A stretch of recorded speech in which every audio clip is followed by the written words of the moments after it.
আমি ইঞ্জিনিয়ার রহমতুল্লাহ, আপনাদের সবাইকে স্বাগতম জানাচ্ছি। এখন আমাদের আলোচনায় থাকছে রহিম টেক্সটাইল, যার সর্বশেষ ক্লোজিং প্রাইস হচ্ছে 181 টাকা 70 পয়সা। আমরা ডেইলি টাইম ফ্রেমে আছি। তো বর্তমানে প্রাইস অ্যাকশন আপট্রেন্ডে আছে। এটা মূলত শুরু হয়েছে আপট্রেন্ডটা 20 অক্টোবর 2025 সাল থেকে, এবং একটা সাপোর্ট থেকেই মূলত যেখান থেকে উঠেছে এটা একটা রেজিস্ট্যান্স ছিল এর আগে, যখন আপট্রেন্ড তৈরি করছিল 2024-এ এটা রেজিস্ট্যান্স ছিল, এবং 2025 সালের জুলাই মাসে যখন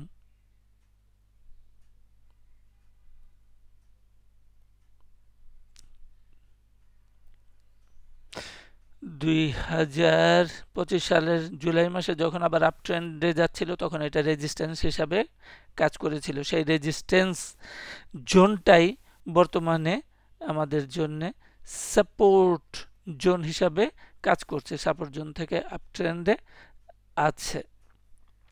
এখন এটা গেল সপ্তাহে সর্বশেষ ক্লোজিং ডেতে আমরা দেখলাম একটা ভালো ক্যান্ডেলস্টিক প্যাটার্ন তৈরি করেছে। এটা হচ্ছে ডাবল ক্লোজ আউটসাইড বার রিভার্সাল ক্যান্ডেলস্টিক প্যাটার্ন। এটা আউটসাইড বার, এটা বুলিশ এনগোলফিং, এটা ডাবল ক্লোজ রিভার্সাল। এর আগে, এই ক্যান্ডেলের আগে বুধবার এবং মঙ্গলবারে যে ক্লোজ করেছিল, ওই দুইটা ক্লোজের উপরে বৃহস্পতিবারে ক্লোজিং হয়েছে। অর্থাৎ আগের 2 দিন যেখানে ক্লোজিং ছিল তার উপরে ক্লোজ করেছে। Double close reversal candlestick pattern, reversal বলা হচ্ছে। সুতরাং এটা আপট্রেন্ডটা কন্টিনিউ করতে পারে। তাহলে আর এখানেও আমরা ট্রেড নিতে পারি। তাছাড়া উল্লেখযোগ্য হইল যে এখানে আমাদের একটা চ্যানেল আছে, বেস চ্যানেল অথবা কারেক্টিভ চ্যানেল। এই বেস চ্যানেলকেও কিন্তু ভেঙেছে। বেস চ্যানেলকে ভেঙেছে প্রাইস অ্যাকশন 19শে নভেম্বর। তাহলে 19শে নভেম্বরের যে ক্যান্ডেলটা আছে তার একটা রেঞ্জ আছে। তাহলে আমরা সেই রেঞ্জটা দেখি। 19শে নভেম্বরের যে ক্যান্ডেল আছে সেই রেঞ্জের ভিতরেই ক্লোজিং আছে। 1 2 3 4 5 6 6 দিন যাবৎ, 6 কর্মদিন যাবৎ 19শে নভেম্বরে যে রেঞ্জ তৈরি করেছে হাই এবং লো, তার রেঞ্জের ভিতরে পরবর্তী 6 কর্মদিবস ওইখানে ছিল ক্লোজিং প্রাইসটা।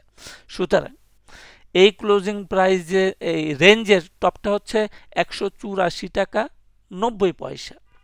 তাহলে কি দাঁড়ালো যে 184 টাকা 90 পয়সার উপরে ক্লোজিং বেসিসে মার্কেট ক্লোজ, প্রাইস ক্লোজ হইলে পরে সেটা আরেকটা বাই সিগন্যাল হবে। তাহলে ডাবল ক্লোজ রিভার্সাল সর্বশেষ ক্যান্ডেলস্টিক, এটা একটা বাই। আরেকটা হচ্ছে 19শে নভেম্বরের যে হাই আছে 184 টাকা 90 পয়সা, সেটার উপরে ক্লোজিং করে ব্রেক আউট করলে আরেকটা বাই সিগন্যাল হবে। এই হইল অবস্থা। মোটামুটি ভাবে একটা ভালো অবস্থানে আছে। তাহলে আমরা ট্রেড নিলে পরে স্টপ লস কোথায় হবে? Where is our risk? Risk হলো যে গত সর্বশেষ ক্লোজিং ডেতে যে লোটা ছিল 167 টাকা 50 পয়সা, এই 167 টাকা 50 পয়সার নিচে ক্লোজিং বেসিসে ক্রস ডাউন করলে সেল। এটি আমাদের স্টপ লস। এটা হচ্ছে 167 টাকা 50 পয়সা।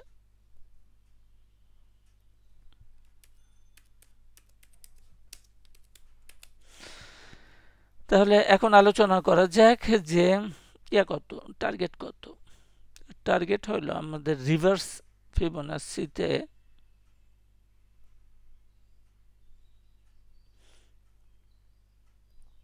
দাঁড়ালো 138.2% ফিবোনাচি লেভেল। এই লেভেলটায় ডাবল টপ আছে, ডাবল টপ 218 টাকা 60 পয়সা, এটাকে একটা টার্গেট ধরা যেতে পারে। তো আজকে এই পর্যন্তই, সাথে থাকার জন্য সবাইকে অনেক অনেক ধন্যবাদ।